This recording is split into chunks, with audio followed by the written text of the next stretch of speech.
Saudi से लौटे युवक की सगे भाई ने चाकू से रेता गला। जमीनी विवाद में जहानागंज दहला। मौत के बाद पुलिस की लाठी भांजने पर भी उठे सवाल। जमीन के विवाद ने उजाड़ दिया परिवार। भाई ने भाई की ले ली जान। 10 दिन पहले ही सऊदी से लौटा था मृतक। खून के रिश्ते हुए तार तार। भाई के चाकू से युवक की मौत।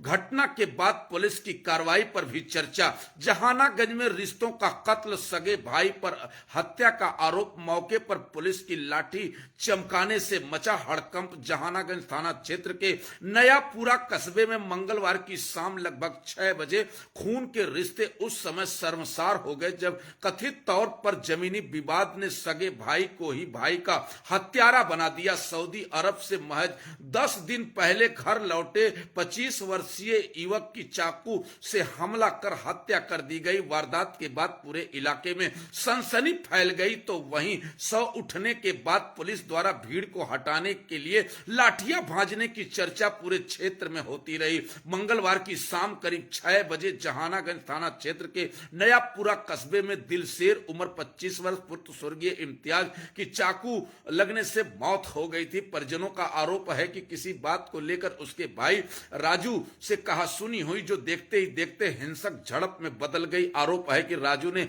चाकू से दिलशेर पर हमला कर लिया। चाकू का वार उसकी गर्दन पर लगा जिससे वह गंभीर रूप से घायल होगा। परिजन उसे तत्काल उपचार के लिए डॉक्टर के पास ले गए जहां चिकित्सक ने उसे मृतक घोषित कर दिया। घटना की सूचना मिलने पर जहानागंज पुलिस मौके पर पहुंची और तस्वीरों में देख सकते हैं कि शव को कब्जे में लेकर के पोस्टमार्टम के लिए मर्चरी हाउस भेज दिया। मृतक पत्नी का आरोप है कि परिवार में लंबे समय से जमीन के विवाद चल रहे थे। इसी विवाद के चलते परिवार भी तनाव में स्थिति बनी थी। घटना वाले दिन भी इसी विवाद को लेकर खूनी रूप ले लिया। घटना के बाद क्षेत्र में भीड़ जुट गई। चूंकि घटना भाई से भाई का जुड़ा हुआ था। स्थानीय लोगों ने शव हटाए जाने के बाद पुलिस के बागीचे में मौजूद लोगों को हटाने के लिए लाठियां भांजी जिससे अफरा तफरी मच गई। इस कार्रवाई को लेकर के लोगों के बीच चर्चा का विषय बना रहा कि हालांकि पुलिस की ओर से इस संबंध में तत्काल कोई आधिकारिक बयान सामने नहीं आया है। फिलहाल पुलिस मामले की जांच में जुटी है। परिजनों के आरोप के आधार पर आगे कानूनी कार्रवाई की जा रही है। पोस्टमार्टम रिपोर्ट और जांच के बाद घटना की पूरी तस्वीर सामने आने की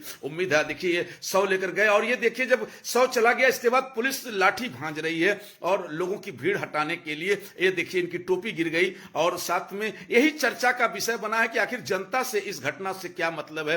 तस्वीरों में आप सब साफ देख सकते हैं कि देखिए लाठियां चमकाई जा रही हैं। दुकानदार को कहा जा रहा है कि अपनी दुकान को पीछे करो।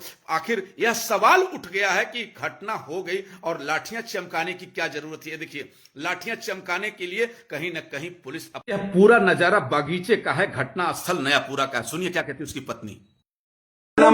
सुमैया घटना ये हुई है, मैं पेशाब करने गई 1-2 मिनट जितना भी समय लगा, कितनी बार छुपी हुई है नहीं पता। जब आई तो पीछे से एक बार वार हो चुका था मेरे सामने, दोबारा होने वाला था, मैं पकड़ ली। एक हाथ से छुरी पकड़ी है। फिर उसके बाद मेरी सास कह रही थी मटकी को मारो मटकी को मारो। फिर मेरे देवर जो थे वो एक हाथ से पूरी गर्दन पकड़ी हुई थी। कुछ भी नहीं हुआ था। मैं मैके रहती थी, मेरे सऊदी रहते थे। 2 साल बाद आए थे। मेरी सास से कह रहे थे कि बुला लो, तो मेरी सास कह रही थी नहीं आएगी वो।